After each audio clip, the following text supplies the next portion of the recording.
اللہ اللہ۔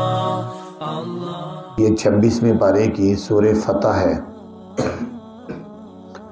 اس سورت کا نام فتح اسی مناسبت سے رکھا گیا ہے، پہلی آیت کے اندر ہی لفظ فتح آ رہا ہے جس کا معنی ہے کامیابی۔ یہ سورت اس وقت نازل ہوئی کہ نبی پاک صلی اللہ علیہ وسلم نے خواب دیکھا جب آپ کو مدینہ منورہ آئے ہوئے 6 سال ہو چکے تھے۔ آپ نے خواب دیکھا کہ میں عمرہ کر رہا ہوں اور آپ کے ساتھ صحابہ کرام بھی ہیں، تو صحابہ کرام بڑے خوش ہوئے اور انہوں نے یہی سوچا کہ نبی پاک صلی اللہ علیہ وسلم نے چونکہ خواب دیکھا ہے لہذا ہم عمرہ کرنے جائیں گے، اور اسی سال جس سال خواب دیکھا اسی سال ہی عمرے کی تیاری شروع کر دی۔ خواب کے بارے میں یہ مسئلہ ہے کہ خواب جب نظر آئے تو اس کی تعبیر کا یہ نہیں ہوتا کہ رات کو خواب نظر آئے صبح تعبیر ہو جائے یا 1-2 دن کے بعد۔ خواب کی تعبیر پورا ہونے میں دیر بھی لگ سکتی ہے، 2 سال 4 سال 10 سال۔ حضرت یوسف علیہ السلام نے جو خواب دیکھا تھا اس کی تعبیر 40 سال کے بعد آئی تھی۔ تو خواب تو دیکھا تھا لیکن یہ تعین نہیں تھی کہ یہ عمرہ کب کریں گے، لیکن اسی سال عمرے کی تیاری شروع کر دی، اور تیاری کر کے جب جانے لگے تو منافقین جو تھے کوئی بھی ساتھ نہیں گیا۔ انہوں نے کہا یہ تو سارے موت کے منہ میں جا رہے، کیونکہ مکہ والوں کے ساتھ 3 زبردست لڑائیاں ہو چکی تھیں جن کے اندر ان کے بڑے بڑے سردار مکے والوں کے قتل ہوئے تھے۔ لہذا منافقین کہنے لگے یہ ان کے گھر جا رہے ہیں، انہوں نے تو ان کو چھوڑنا نہیں ہے، یہ سارے ختم ہو جائیں گے، لہذا ہم نے ساتھ نہیں جانا۔ کوئی ایک بھی منافق ساتھ نہیں گیا۔ نبی پاک صلی اللہ علیہ وسلم ساتھ 1500 صحابہ کو لے کر وہاں سے روانہ ہوئے، اور ذوالحلیفہ جگہ ہے جہاں سے احرام باندھتے ہیں، اس کو آج کل بیر علی کہتے ہیں، وہاں سے نبی پاک صلی اللہ علیہ وسلم نے عمرے کا احرام باندھا، صحابہ کرام نے بھی، اور آگے آ کر ایک جگہ ہے اس کا نام ہے حدیبیہ، اب اس کو شمیسیہ کہتے ہیں، شمیسہ، اب اس کا نام یہ حدیبیہ، اب اس کا نام نہیں ہے۔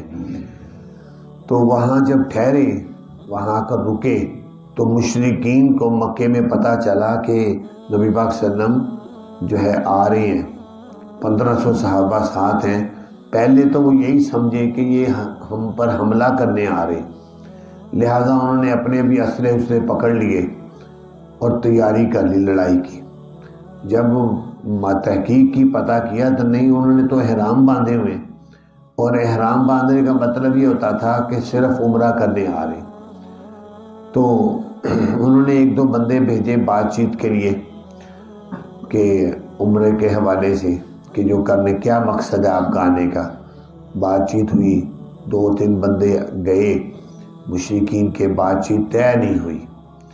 نبی پاک صلی اللہ علیہ وسلم نے سوچا ہمیں بھی کوئی بندہ بھیجنا چاہیے تاکہ یہ ذرا جذباتی قسم کے بندے ہیں، تو وہاں جو ذرا تھوڑی بڑی عمر کے سمجھدار آدمی ہیں ان سے مل کر بات کر کے۔ آپ نے حضرت عمر کو کہا کہ میری رائے ہے کہ تم جاؤ اور بات کرو۔ حضرت عمر نے کہا یا رسول اللہ میں اب جانے کے لیے حاضر ہوں، لیکن میری طبیعت میں ذرا غصہ ہے، تیزی ہے، مجھے تو انہوں نے ذرا سی بھی کوئی بات کوئی ایسی غلط کی نا تو میں تو ادھر ہی گردن اتار دوں گا، تو وہاں لڑائی شروع ہو جائے گی تو مسئلہ بجائے سنورنے کے بگڑ جائے گا۔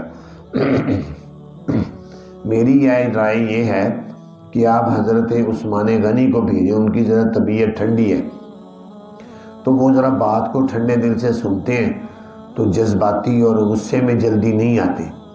بالآخر حضرت عثمان غنی کو بھیجا گیا، وہ گئے اور وہاں جا کر مکے میں جو ان کے بڑے بڑے بابے تھے جو عمر رسیدہ تھے ان سے بات چیت کی۔ تو جو نوجوان تھے انہوں نے دیکھا کہ یہ بابے جو ان سے کیوں نرم نرم باتیں کر رہے ہیں، سخت کیوں نہیں کر رہے باتیں، کیونکہ جذبات تھے نوجوانوں کے۔ انہوں نے حضرت عثمان غنی کو پکڑا اور پکڑ کے جا کر ایک روایت میں آتا ہے کہ خانہ کعبہ کے اندر بند کر دیا، تالا لگا دیا، اور ایک یہ ہے کہ کہیں اور بند کیا، اور مشہور یہ کر دیا کہ تاکہ مسلمانوں کو ذرا پریشانی ہو کہ ہم نے ان کو شہید کر دیا۔ یہ خبر نبی پاک صلی اللہ علیہ وسلم تک پہنچی تو آپ غصے میں آ گئے۔ نبی پاک صلی اللہ علیہ وسلم غصے میں آ گئے، وہاں ایک درخت تھا، درخت کے نیچے بیٹھ گئے، اور بیت شجرہ مشہور ہے سیرت کی کتابوں میں، آگے آ رہا ہے تحت الشجرہ، درخت کے نیچے بیٹھ کر نبی پاک صلی اللہ علیہ وسلم نے فرمایا آؤ بیعت کرو میرے ہاتھ پر، آج عثمان کے خون کا بدلہ لے کر ہی اب جائیں گے یہاں سے۔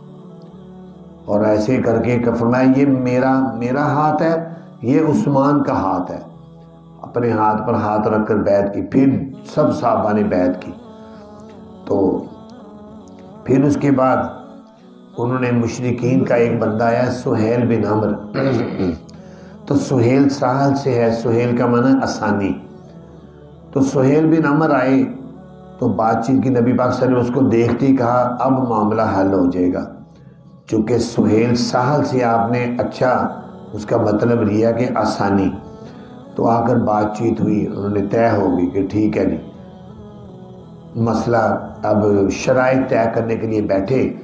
آپ نے فرمایا لکھو بسم اللہ الرحمن الرحیم، انہوں نے کہا بسم اللہ الرحمن الرحیم نہیں لکھنا، ہمیں رحمان رحیم کا نہیں پتہ، یہ تم لکھتے ہو، بسمک اللہم لکھو۔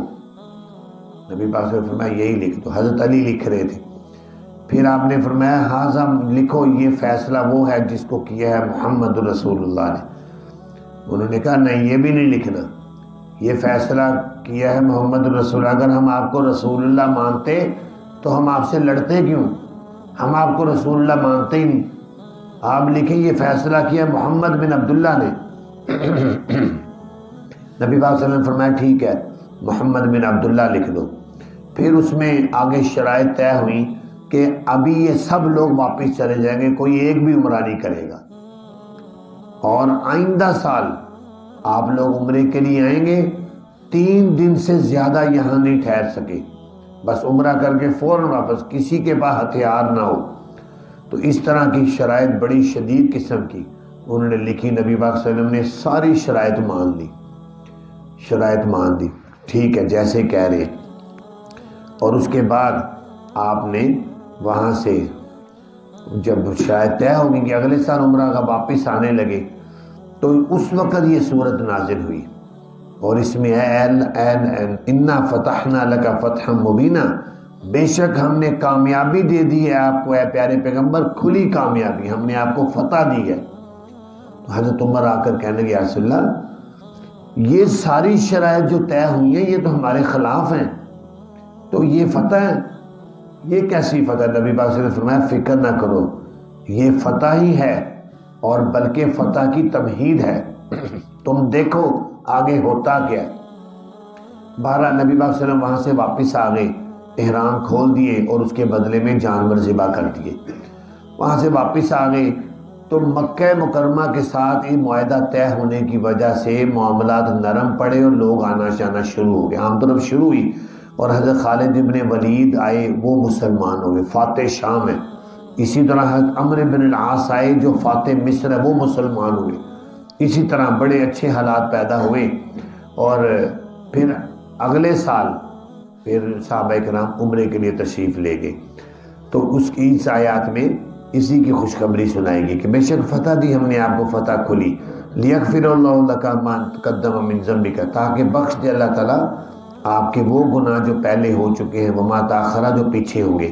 نبی پاک صلی اللہ علیہ وسلم کا کوئی گناہ نہیں تھا، آپ گناہوں سے پاک تھے، لیکن یہ جو کہا جا رہا ہے کہ آپ کے اگلے پچھلے گناہ معاف ہیں، تو جو لغزش ہو جاتی ہے اس کو یہاں گناہ کہا جا رہا ہے، جو لغزش ہو گئی ہے تو وہ بھی اللہ تعالیٰ نے معاف کر دی۔